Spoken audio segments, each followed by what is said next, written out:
Smooth 98.1, love music, love life. This is Business Express. Yes, it's all about business, the economy, and everything related. It's an interactive conversation. I would love to get your thoughts. The WhatsApp number is 0809 440 981. And you can also tweet at Smooth981. We're also streaming live on our YouTube channel, so you can catch that live stream on our channel. Smooth981 is the channel. And this morning, we are speaking about the Agric import strategy facing pushback. Our guest this morning is Oyinkansola Aregbesola, investment research analyst, ARM Securities. Good morning, Oyikan, and welcome to Business Express. Good morning. Thank you for having me. All right, and let's dive straight in. There were some comments that were made by the president of the AFDB. What are your thoughts on what he said? All right, thank you. Okay, so Dr. Adeshina's critique of food imports actually, raise critical points regarding sustainability and economic benefits. His call for long-term investment in domestic agriculture is definitely wise. However, a nuanced approach might be necessary. If you look at Nigerians' specific situation, requires careful, analysis to determine the most, effective course of action. So, yes, his insights are actually valuable, but we need like a comprehensive solution that should, that would, probably cover other factors as well. Now, definitely there has to be a solution to bring down food prices in the short term. That's absolutely needed. But what other options are there besides reducing the cost of food imports? Okay, so in terms of lowering food prices in the short term, it can actually be challenging, right? But of course, there are several ways to bring down the cost of food, and one of such is when the government improves their subsidies or financial support to local farmers, in order to reduce their production costs. Because one of the reasons why we are seeing that spike in food prices is because of higher production costs, and it could help them lower the prices of their products without compromising their income.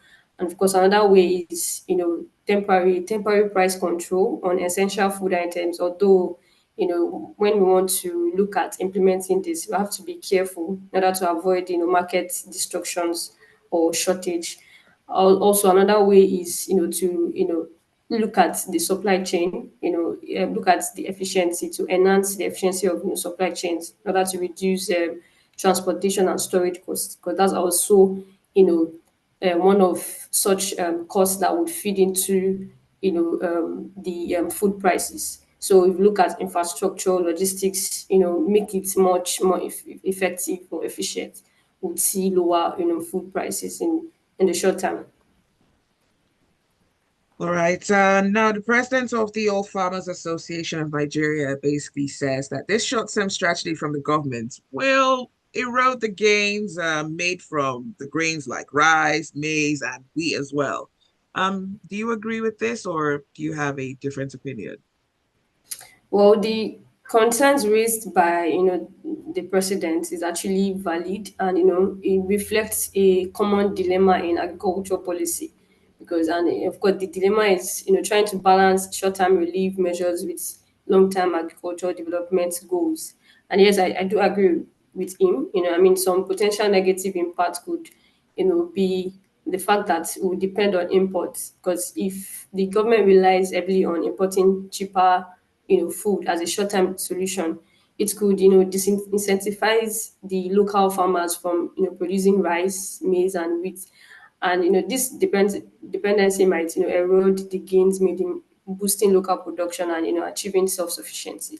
And another thing is, I actually mentioned controlling prices, but I said the downside is market distortions, because when you introduce price controls or even subsidies in the short term, it Mm. can also distort the market dynamics and could lead to probably overproduction in some areas, or shortage in others, and affect the overall stability of the agricultural markets. So yes, I do agree with him.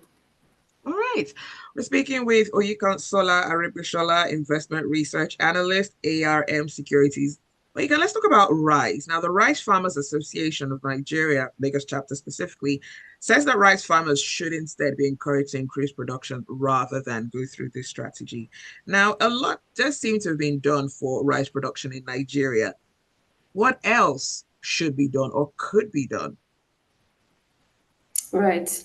I mean, if you look at, I mean, if you build from the successes back in November 2015, and the CBN initiated the Anchor Brewers program, to, of course, to foster economic connections between the smallholders farmers and anchors, and millions of maize, wheat and rice farmers. They actually benefited from this program. Another incentive that could be done, can be to promote sustainable farming techniques that conserve resources and protect the environment, as well as also implement crop rotation and diversification to maintain soil facility fertility rather, and reduce pest and disease incidents. There's also the issue of infrastructure development, which cannot be over Mm, emphasized. I mean, when we improve rural infrastructure such as roads, and that's one of the things that is lagging. Irrigation system, and storage facilities. Those measures can actually help support efficient production and distribution of rice. Yeah, so I believe that when the government invest more on infrastructure development, to help agriculture, it will actually improve, to actually improve the production and distribution of rice, and not just even rice. Of course, the entire agricultural system, would benefit from this. mm. Now, this came from the Lagos State chapter of the Rice Farmers Association, and it just makes you wonder, should the state or the agricultural commissioners of the various states be the ones to actually be tackling these issues? Okay, this is quite an interesting point.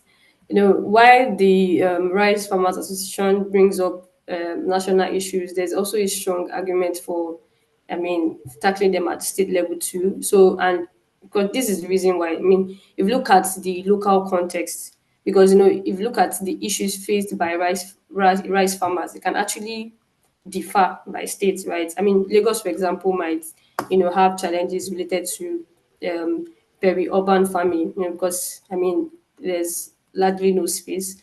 While a northern state might face issue of water scarcity, right? And state commissioners can actually address these specific needs. But when we look at implementation, I mean, federal policies need to be translated into actionable plans at the state level, and the commissioners can actually work with local farmers association like the Lagos RFA chapter to ensure effective implementation. But to be honest, what actually work best, or what will work best, is actually a combined effort from both levels. That is, the RFA, for example, can lobby for national policies that benefit rice farmers, while the state commissioners work on ground level solutions that will complement these policies.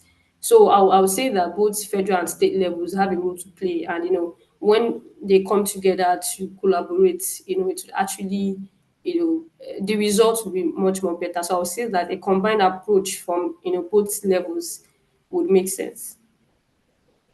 All right. Well, let us know your thoughts. The WhatsApp number is 0809 440 981. And you can also tweet at smooth981. Now, what role can mechanized farming actually play when it comes to boosting the output in Nigeria with regards to production, and are the cost of the machinery to import and skills even needed? Have they become a hurdle in some way to this, to implementing full mechanized farming? Okay, I mean, mechanized farming can actually help to increase productivity, because farmers will be able to cultivate larger areas, and complete tasks much faster than manual labor. I mean, that's a given. Also the use of machinery makes agriculture and farming especially less strenuous, which is a major deterrent for the Gen Z population, right? So we believe that, I mean, if more machinery is made available, we might actually see the interest of the younger generations grow in the area of farming.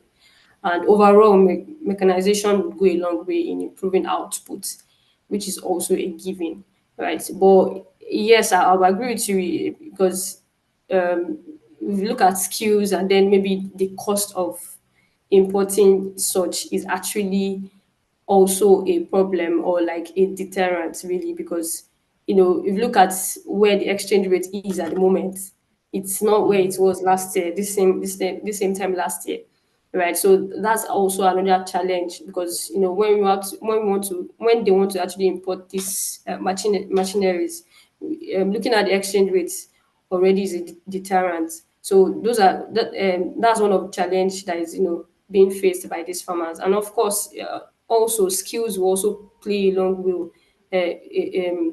a role in this as well because I mean if they can't operate these sophisticated machineries, how are they able to make use of it, right? So I'll say that it's actually a deterrent that is both cost of the machinery and the skills. All right, finally, what do you make of the creation of this Ministry for Livestock Development?